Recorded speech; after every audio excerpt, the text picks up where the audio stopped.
আসসালামু আলাইকুম, hello everyone, myself Mohona. Welcome back to my YouTube channel. তো ফার্স্ট অফ অল সবাইকে হচ্ছে ঈদ মোবারক। আজকে সকাল থেকে আমি অনেক ব্যস্ত ছিলাম, রান্না টান্নার জন্য আম্মুর সাথে হেল্প করেছি। তো সকালে আমি নবাবী সেমাইটা বানিয়েছিলাম, তো দেখা যাক কী কী বানিয়েছি। তো এখানে হচ্ছে আমি নবাবী সেমাই বানিয়েছি, ভিডিও করার আগেই সবাই খেয়ে ফেলেছে। আর এখানে হচ্ছে আমার আম্মু জর্দা বানিয়েছিল, যেটা অনেক মজা হয়েছিল। আর এখানে হচ্ছে আমার আম্মু বানিয়েছিল পায়েস, তো আরও বানিয়েছিল, ওগুলো আমি ভিডিও করতে পারিনি। তো রুমে এসে দেখি আমার বোন মুখ ফুলিয়ে বসে আছে। পরে বুঝতে পারলাম যে ওকে এখনও রেডি করে দেইনি বলে রাগ করেছে। তো তারপরে হচ্ছে ওর জামাগুলো আমি বের করে দিলাম। তো এখন হচ্ছে আমরা রেডি হয়ে যাবো। ওকে, 1 2 3।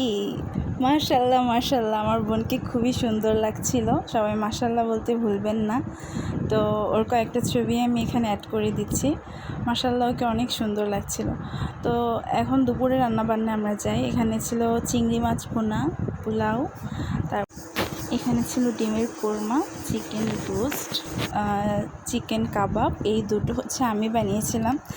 এখানে ছিল সালাদ আর গরুর মাংস। এখানে সব কিছু আমার মা করেছে, আর কাবাব আর রোস্টটা আমি করেছি। খাওয়া দাওয়ার শেষে আমরা একটু বের হয়েছিলাম বিকেল দিকে। তো আমি আমার নানু বাসায় গিয়েছিলাম। তো ওখানে ছাদে উঠে আমি আমার বোনের সাথে কিছু ছবি আর ভিডিও করলাম। এখানে হচ্ছে আমি আমার বোনকে নিয়ে ঘোরাচ্ছিলাম। তো ও অনেক খুশি ছিল, যেহেতু আজকে ঈদ। আর সেই দিন এত গরম ছিল, ভাই রে ভাই, প্রচণ্ড গরম ছিল। ভাগ্যিস আমি নর্মাল সুতির ড্রেস একটা পরেছিলাম, না হলে আমার অবস্থা অনেক খারাপ হয়ে যেত।